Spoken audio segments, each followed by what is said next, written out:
everybody, and welcome back to Kings of the Rift, your source for competitive League of Legends news and opinions, and coaching advice as well on League of Legends. I'm your host, Gold Knight, and it has been quite a trip. I have had a great time here teaching you guys and kind of figuring everything out when it comes to TikTok, to Twitter, to Twitch, to all this. And it has been very nice to see all of you really taking to it and doing those likes, doing those follows, all this different stuff. Love it for sure. But going into it even more, thank you for all of you who are listening. This is fantastic. This podcast is available where all the other fine podcasts can be found. Leave a review if you're on iTunes. It really helps to get this podcast noticed, as well as on Spotify and all the other things there. Anywhere else you can find us, follow the podcast and follow the stream, follow YouTube, all that, to get an update when a new episode gets posted.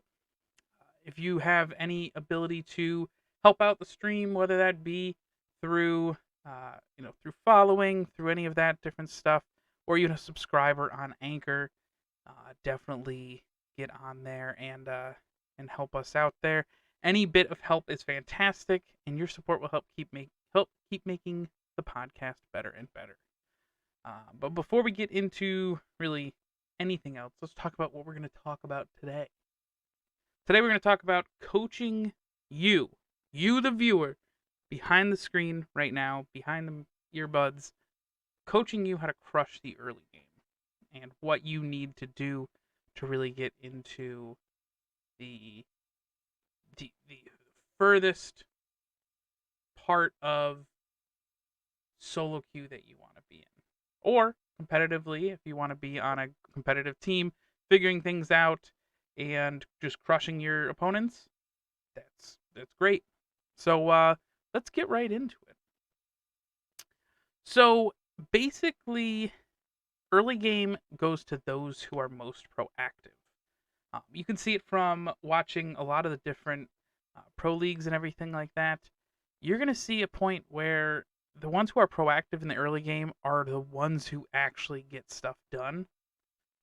They're the ones who are able to focus on the plays that kind of push towards like important leads, not just leads and kills or leads in just like items and all this, but to actually get a lot more than just a kill. That's the biggest thing I think a lot of people kind of get focused on, or try to focus on too much is, well, if I get an early game and I'm just killing people, that's great. They're ahead, I'm ahead, they're behind, all this, and that's all right. But a kill for the sake of a kill is pretty pointless. Players respawn, but towers and stacking dragons really don't. What you want to do is you want to, instead of backing off, like if you're going after a kill with a gank or something like that, try to invade the jungle or take a tower, take a camp, or transition to take Herald or Dragon. It's definitely something that you can kind of get to a point of contention there with people and really make it so that you are the strongest in the early game that you really can be. Now, obviously, one of the first parts of early game is going to be the early laning phase.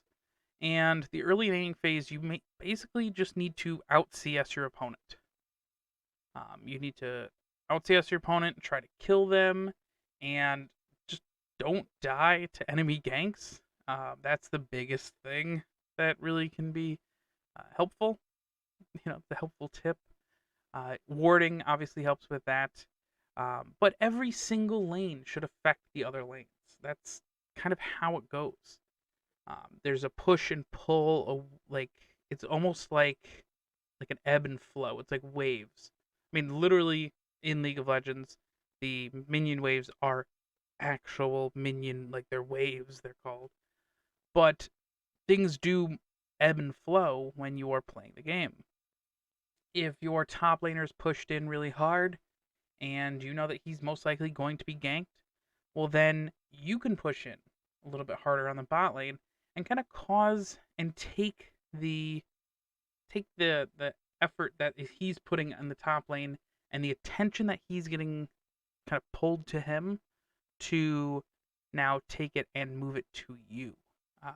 Take that pressure and advantage and move it into your side. You can really take a look at it and you see that instead of being ganked in the bot lane where you are, if your top lane's pushing and he's prime target for a gank, and you know that most likely the jungler's on the top side, well then you're good to go in the bot side. You don't have to worry about figuring things out there and really getting to a point where you are just like put behind.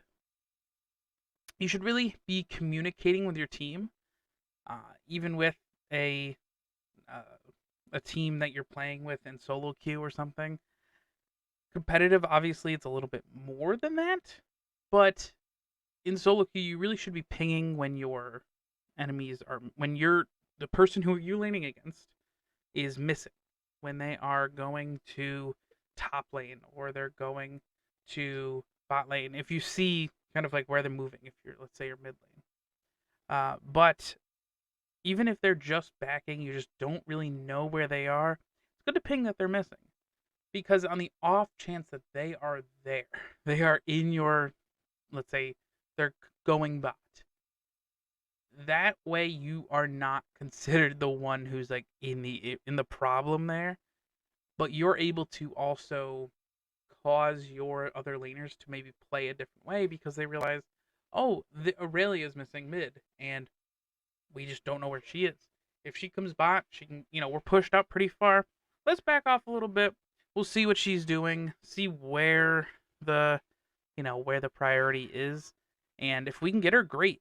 If we can't, then we can't. If we do know where she is and we can be aggressive now a little bit more because we saw her on top scuttle or something like that, then we know we're good to go. But if you're playing competitively, you honestly need to be letting your teammates know, like, hey, I pushed this person back. They have to roam, or they have to back even. Or if you just kind of take a look and you say, okay, well, they just pushed me in, and they're most likely going to be roaming. I'm up against a LeBlanc, or I'm up against a Corki or something, and you just have to really take a point where you are looking at what your enemy can do and kind of figure out what you would do in that situation, and you can kind of slide it into what needs to be done going forward. There should be a focus really on the communication between the jungler and the laners. The jungler is the one who's able to actually be like pushing everywhere. He's going to be one who can really be in top lane or in bot lane. He's with all around the map basically, and he is the one who can just be like, think about how many times you've been playing League and all of a sudden like you're making the perfect play. It's going to be amazing. It should be the best thing out there.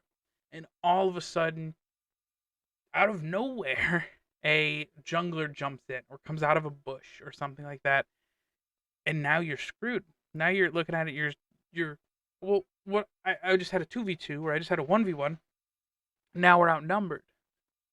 That really can be put to your advantage if you're able to communicate with your jungler, or as a jungler, if you're communicating with your laners. Hey, did they have to go back? Do we know if the jungler's here? The jungler can kind of also kind of take a look at the enemy's jungle and say, all right, well, he should have started blue, or we saw bot lane come late, or we saw top lane come late to lane. He most likely did it this way. He did a full clear. He did 3 camps, whatever, and he can really figure out where we need to go or where the jungler is most likely to be. Now, of course, we talked in the last episode about the idea of drafting and kind of figuring all that stuff out, and really looking at it and saying, where can we take a point and like look to get an advantage, and you can get an advantage through draft. You can also get an advantage within the early game by just focusing on being that proactiveness, by making the plays and thinking ahead, and like tracking either your enemies' uh, movements, like your actual enemy like laners' movements, or even just the jungler's movements too, to be able to say, okay, well, the jungler's top side and he's ganking top, we can take dragon. Let's do that. Let's get it all set. Take dragon before 8 minutes. Then we can roll that into a herald and just keep it rolling, rolling, rolling, rolling. But of course, one of the things we talked about um, 2 episodes ago in the timing episode, that it actually one of the big things to have is vision control. And vision control can actually win or lose you the game. Uh, I feel like you can lose a game with pure vision, and you can win a game with no vision, of course.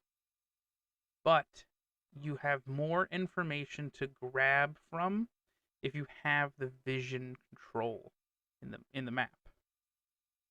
So you need to, when you put down wards and everything, you need to have a ward and you need to put it down with purpose. You can't just be throwing it around and being like, I'll just throw it in the bush here. One of the biggest things I've seen is that people will see the jungler heading towards top, the enemy jungler heading towards top, and they'll be in the bot lane. And they'll see mid lane in the mid lane just farming and all this, and they'll go up. Bot lane will, or support will go up and actually put a ward in the river brush for no reason. That jungler who's top lane right now, executing a gank on top, or getting top scuttle or something like that, is not going to be down in your lane in less than a minute, which is what it usually takes for your wards to expire there. So why are you warding there? Why are you putting that down just so you can have your trinket, down, and it's not, kind of just staring you in the face, the yellow eye just looking at you? Why are you warding there? Or if you know that the enemy hasn't moved up so far, why are you sweeping an area that they couldn't have even placed wards down in? I honestly think there's a big issue we're having with people also buying pink wards too, or the control wards. Control wards are too. People are too focused on control wards. I think at one point it was no one buys control wards, and then everyone said, okay, well, we gotta buy control wards. And then the next thing you know, we're buying too many. People need to focus on like the utility behind the control wards at least, and taking a look at where control wards are placed, and if you need to make another one, if you need to take another control ward, bring it out, all this, because each control ward, as you know, costs 75 gold. And 75 gold is a decent chunk of change, especially in the early game when you are trying to get your items. If you look at something like a support, who's usually the ones who are buying the most control wards, you don't need to have two in pocket at all times, especially if you have one down. If you're moving into a new place, you're moving into, jungle area, jungle corridor or something, or you're moving into the area around Dragon or Baron or something like that, then sure, get a ward or two just in case it gets taken out, or you need to, ward up a new area or something. But that's 75 gold that you are wasting on, or even 150 gold right there, wasting in your pocket, just sitting there for however long, when you could have used that gold to push yourself into having, your better item. That could easily be done. But during the early game is where we're kind of focusing. It'll be mostly the jungler and the support that'll be doing like the warding and the sweeping and all that. The jungler and support should really gain the vision in the enemy jungle too. That's a good spot to be because the jungler can always change up the way they're ganking, but the the camps are only in certain places. The camps are in the camps. So if you can have vision of where the jungler is within camps, you can kind of at that point make a bit of an inference on where the where the jungler is actually going from there. Of course, it's not going to be perfect. The guy could be seen on blue buff on red side, and you could see that okay, well he's headed to Gromp. All right, well he could take Gromp and he could go down bot lane to get you, or he could take Gromp and just back out of vision. Not even knowing that he's in vision. Like, he doesn't know, but he could just back on Gromp, and he's going back to his base. He's gonna go out top lane now. That's something that's very much possible. But there's basically you got to kind of get that forward vision and try to figure things out and try to take a point and look at what the early game actually brings you when it comes to your aggressive ability to have that vision control. However, with all this vision control talk and all this, you shouldn't make plays just on vision alone.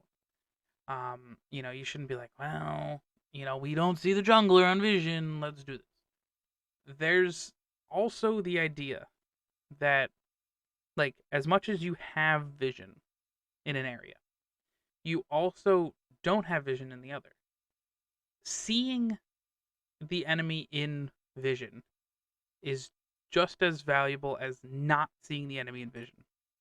Because if you have, let's say, all of red side, like the top, let's say top quadrant of red side lit up with wards, and you know that there's no way that the enemy jungler could be up there. Well, then where else is he? He's probably in the bot side. Why wouldn't he be? He's not here. Where is he? He's over here. So you at least know he's not in this area. That's information right there. It doesn't seem like it's the ideal information, but you kind of play with what you do know to kind of reveal what you don't know. And that's something I think a lot of people don't really put an eye towards. They just focus on, well, I don't know where he is. I don't see him on vision. We can't make the play. We don't know where he is. Well, you know where he's not, so that's good. You know where he's not, so he's most likely over here. There's obviously a bit of like what's that stuff called? Like the variance, and there's definitely, coin flip aspect to it and randomness. He could literally just be in a bush that you guys have in vision, but he doesn't show. He's been waiting there forever. And that's possible. That's definitely possible. But he also could not be. And that's the biggest thing right there. You have to figure out where you can make that distinction. One of the things I like to do when I play and I try to look at kind of how good my early game is going is actually taking a look at getting leads through what I call kills plus. Kills plus is not just kills. Kills plus is a kill into a neutral objective or a turret plate or a jungle invade or something like that. You need to be able to get a kill and not just have a kill for a kill's sake. One of the things that kind of helped me is taking a kill and then going, okay, well, with that kill, I can go take dragon. Or with that kill, I can get invade on the jungler. Because I play jungle, and so that's where I focus. But if you take a point and you are, let's say, bottom lane, well, you got a kill. You got a kill on the support or something like that. Well, if you can force the enemy to back, like the ADC to back, and you can take a plate or you can deny them a wave or something like that, that's a bit of a neutral objective that you are able to actually keep away. And actually, I feel personally that you can really push that advantage pretty well. And I would consider that a kill plus, pretty much. So One of the things I also like to do too is minimizing the kills plus on yourself. Um, so take what you will. You go through a game, you play it out. After like let's say 2-3 games, review each game and take a look at how many kills plus were against you, but also for you. And you want more kills plus for you than for the enemy. If you are going to, if you know you're going to die, don't waste your flash. Uh, don't waste your ult. All this different stuff. If your ult can save you, then use your ult. That's fine. But if you are just guaranteed to die, try to die elsewhere. Try to die away from someone. Uh, try to die away from a turret, or try to die while taking out a lane. Like a lane, like minions or something. Or try to die while taking dragon or something like that, so that you can actually get the dragon. And then you die. Well, good. You died, but we still got the dragon. No problem. I think that's the best way to go about this kind of stuff. Take a look at how the early game goes, and just look at the early game, honestly, with the kills plus there. And honestly, that's going to do it for this first half here. We'll be right back after these commercial break, and we'll talk about power spikes and what you need to do to gear up for power spikes and deal with your enemy's power spikes, and we'll see you on the other side.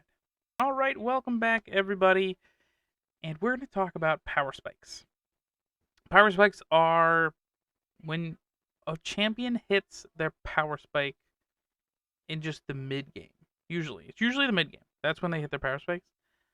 Level 6 is a big point, or when someone gets a really big item or signature item for them, whether it be like a massive crit item, or right now a lot of the bruisers are getting the Ravenous Hydra. That's a huge point there. And that's something that you can kind of take a point and say, that's a power spike. That's something that you need to really take a look at and say, can I fight here? Can I not? Is it against it? Do I have that power spike, or do they have that power spike? One of the things you need to work on is recognizing power spikes. Power spikes, we'll define them right now. Power spikes are when your team can look to make a play or to have a higher chance of winning a team fight. Usually things like this are when a champion first gets a stun in the early game.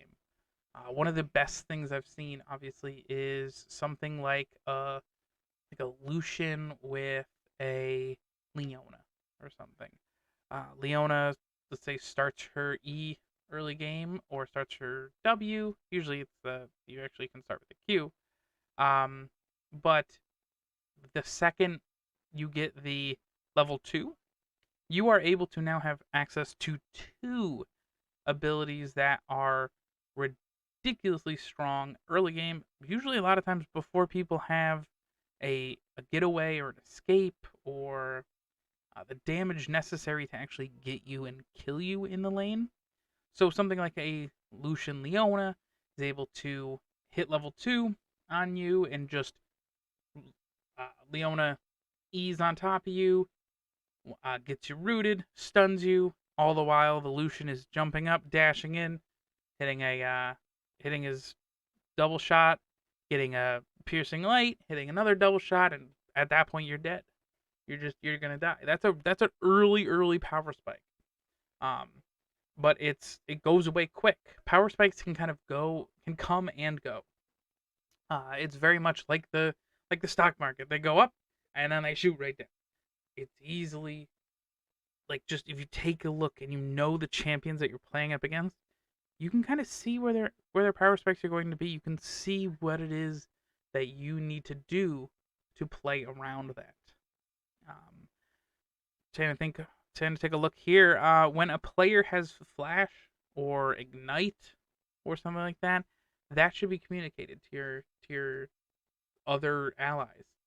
You take a look and you say, well, you know what? That person has flash. I know they do, or they don't have flash, and that's something even better.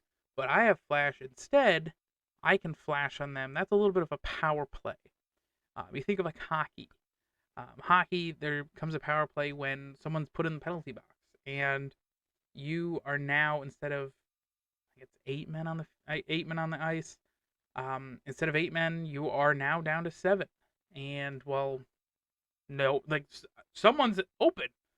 Someone doesn't have someone defending them, and that's just perfect. That's a power play, and that's something that you can work in your favor. And that's basically what these power spikes are here.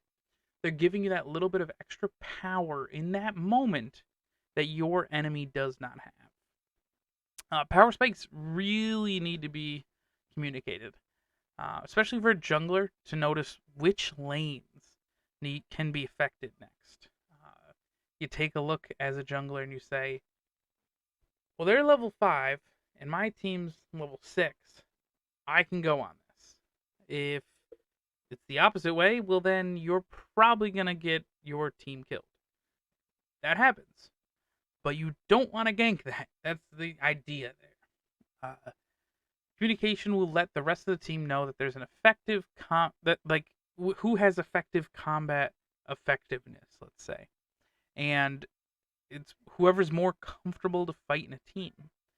That way, like if you have access to all your abilities, including your ultimate, that is a great place to be. A great way to like push yourself and push your team further ahead is by accessing those power spikes and figuring things out. A lot of things I like to look at is your items are a big power spike there. Your abilities are big power spikes. Something else can be, honestly, something like if you look at Shyvana. When Shyvana gets kills on dragons, she's getting power spikes throughout that. If she gets, or even if you're thinking of objectives, if you are literally, there's a reason why in the LCS they call when you get Baron, the Red Bull Baron power play, and you are having so much more strength at that point. But also, even on the other side of the map, you take a look and you actually look at the dragons, and you are now at 2, 3, 4 dragons. When you hit that fifth dragon, and you have that's fourth dragon, and you hit that soul, you are at a huge advantage in that moment. Of course, obviously, if you're head here, and even I would say even if you're not ahead, depending on the soul that you have, you can easily just take over a game and win from that point. Of course, there's a way to lose that game. We've seen that plenty of times before. But you need to really focus on your power spikes and when you can fight, but you also need to look at the enemy's power spikes. There is a way, like, sometimes you are just focusing too much on yourself. And if you take a look and actually pay attention to the enemy, like, you might be level 6. Okay, well, so is your enemy. Like, you guys, tit for tat. Yes, he lost like 1 or 2 minions, and you got 6 first. Well, now he's 6, and this fight is now just garbage now because you can't do anything. There needs to be an evaluation of risk, like a quick little evaluation of risk between kind of every play that you're having here. Take a look at it, hit tab, take a look at your items, take a look at their items. Oh, well, I'm only on Noon Quiver, and they're on Kraken Slayer. Well, probably should back up and not fight yet.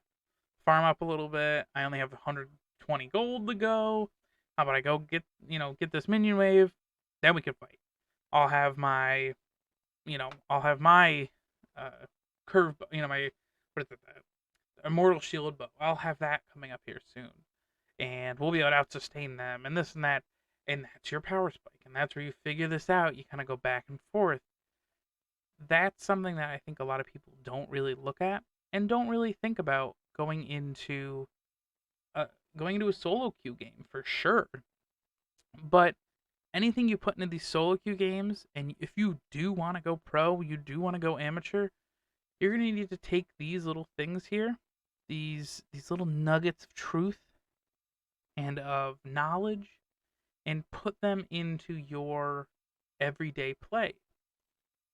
It's nice to just play League of Legends, play fun, and just hang out and all this.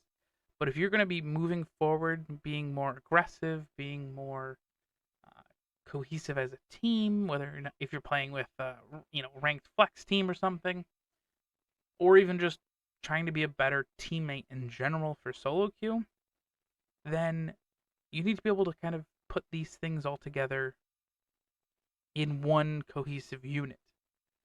You can't just sit there and play the game and just goof off. You need to be able to translate it into power plays, into aggression for your team, and that's where this all kind of goes together. As I said in the first half of the episode, power spikes here are just playing off the aggressiveness and your proactiveness of the early game. Of course, aggression isn't always the answer, and proactive doesn't mean aggression. It's not one and one.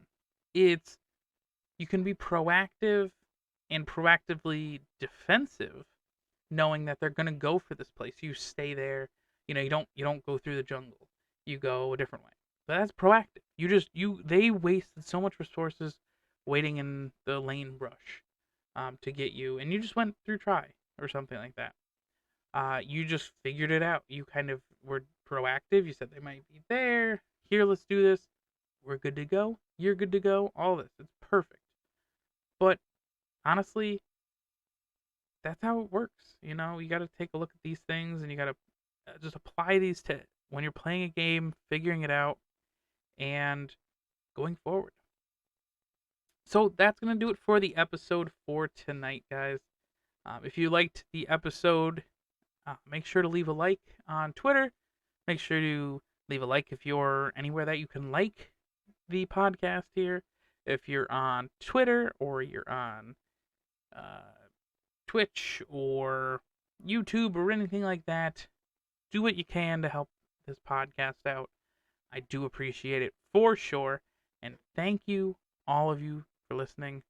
I will see you in the next episode. Bye bye.